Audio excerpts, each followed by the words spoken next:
Everyone warned him to stay away from her, the billionaire's daughter who drove away every staff member within days. She was entitled, untouchable, and cruel in ways only money could protect. But when a quiet black janitor took the job, no one expected him to last an hour. Yet somehow, he did. What started as another rich girl's game soon turned into something far darker, something that would test the strength of one man's soul against an entire system built to break him.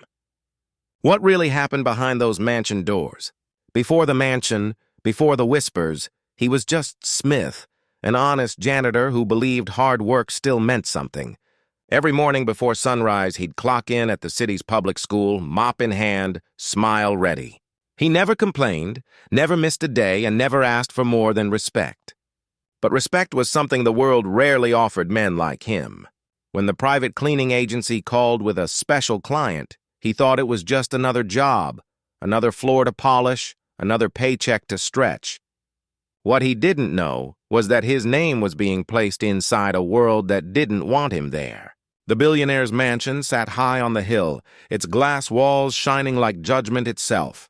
Inside lived Evelyn, the daughter no one could control. 6 janitors had quit before Smith, some left in anger, others in fear. As he rode the bus toward that estate, Smith told himself it was just work. But something in his chest felt heavier than usual, like a quiet warning whispering, "Turn back." Still, he didn't. Because when life keeps taking, sometimes the only way forward is through. He stepped through the mansion gates that morning with nothing but a uniform, a mop, and a quiet dignity the world had long ignored. The first morning at the mansion was silent. Too silent. Marble floors gleamed like mirrors, chandeliers hung like frozen stars, and the air smelled of money and distance. Smith moved carefully, mop gliding across perfection. Every sound he made felt like a mistake. He'd been there barely an hour when he first saw her. Evelyn. She appeared at the top of the grand staircase, robe flowing, coffee cup in hand, eyes cold as glass. For a moment, she just stared at him, long enough for him to feel small. Then came her first words. "You missed a spot." He hadn't, but he nodded anyway. The next days were the same. Silent orders, mocking glances, and a tone that made his name sound like dirt. She left her messes deliberately now, knocking over glasses, spilling wine on the floor, and calling him to clean up while she scrolled through her phone, pretending he didn't exist. He heard the staff whisper. They said she had a game. She liked breaking people. No one lasted. But Smith wasn't like the others. He needed the money. More than that, he needed to prove that dignity didn't belong only to the rich. Still, each day grew heavier. The security guards watched him like he didn't belong. The chef refused to let him enter through the main kitchen. Once, when Evelyn's bracelet went missing, every eye turned toward him before she even said a word. They searched his bag, his uniform pockets, even his locker. Nothing was found, of course. But the looks didn't fade. They just learned to hide behind polite smiles. That night, Smith sat alone on the staff bench outside the mansion. The stars looked smaller there, like they belonged only to people on the other side of the gate. He thought about quitting. But then he remembered his mother's words. "Son, they can take your pay. Don't ever let them take your peace." The next morning, things changed. Evelyn's father, the billionaire, arrived from a trip abroad. The house shifted. Everyone moved faster and quieter. And Evelyn? She became crueler, almost desperate. She started giving Smith impossible tasks, waxing the marble twice in one day and polishing floors that already shone. She dropped a glass deliberately, watching him kneel to clean while she smiled. And when he finally stood up, she said softly, "You people should know your place." The words hit harder than anything she'd thrown. But Smith didn't react, not yet.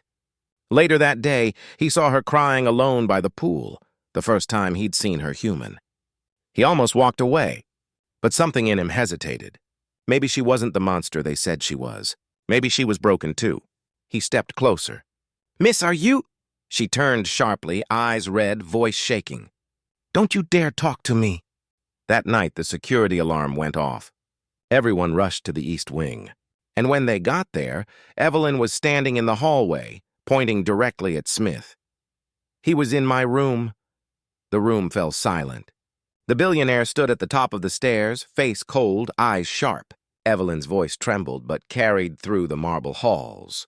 "He was in my room," she repeated. Smith froze, mop still in hand, disbelief sinking deep. He hadn't been anywhere near her wing. The guards surrounded him before he could speak, hands already reaching for his arms. "I didn't," he started, but no one wanted to hear. To them, a poor black man in a mansion didn't need to be guilty. He only needed to look like he could be. They searched him again, rougher this time. When they found nothing, Evelyn still wouldn't look at him. Her father did, though, that stare. The kind that said, "I don't need proof to know what you are." The humiliation cut deeper than fear. Every eye in that house watched as Smith stood surrounded, his life stripped of dignity in a place that already took so much. Then Evelyn spoke again, quieter this time. "He was standing near my jewelry box earlier. I saw him. It wasn't true, but truth didn't matter." The police were called before Smith even understood what was happening. As they led him outside, flashlights cut through the darkness, cameras flashing from the neighbors' windows. It wasn't a scene. It was a sentence. But just as they reached the gate, one of the maids, an older woman named Rosa, stepped forward. Her hands shook as she held out a phone. "Sir," she said to the officers, "you should see this." Security footage. Evelyn's room. A small, shaky recording showing what really happened. Evelyn alone, tearing through drawers in a rage, throwing things across the floor. The officers stopped. The billionaire's face hardened. Evelyn's lips parted, no words left to hide behind. And for the first time, the house fell silent not from power, but from shame. Smith looked up at the mansion, tears he refused to let fall burning in his eyes. He had done nothing but work. And still, this was what the world saw when they looked at him. The truth came out that night. The footage cleared Smith of everything, but the damage had already been done. His name, his dignity, his peace, all dragged through the mud because of a lie that fit too easily into a world built on assumptions. The police left quietly, no apologies. The billionaire said nothing, only turned away like it was an inconvenience, not a man's life. Evelyn was sent upstairs, her eyes hollow, her empire of power crumbling under the weight of exposure. Smith gathered his things from the staff quarters. The uniform was folded neatly, and the mop was left by the door. As he stepped out into the cool night air, the mansion behind him glowed like a ghost of everything wrong with the world, beautiful on the outside, rotten within. He didn't shout. He didn't curse. He just walked, head high, every step a reminder that sometimes strength isn't about fighting back. It's about not letting hate rewrite who you are. Weeks later, word spread about what had happened. Some defended Evelyn, calling it a misunderstanding. Others called it what it was, another moment where a black man's truth nearly vanished under someone else's privilege. Smith found work again, at a community center this time, teaching young kids that dignity doesn't come from where you work, but how you carry yourself when the world tries to break you. Because his story wasn't just about one mansion, one false accusation, or one cruel word. It was about all the quiet battles fought every day by people who are seen but never truly seen. And maybe that's the question we all need to ask ourselves.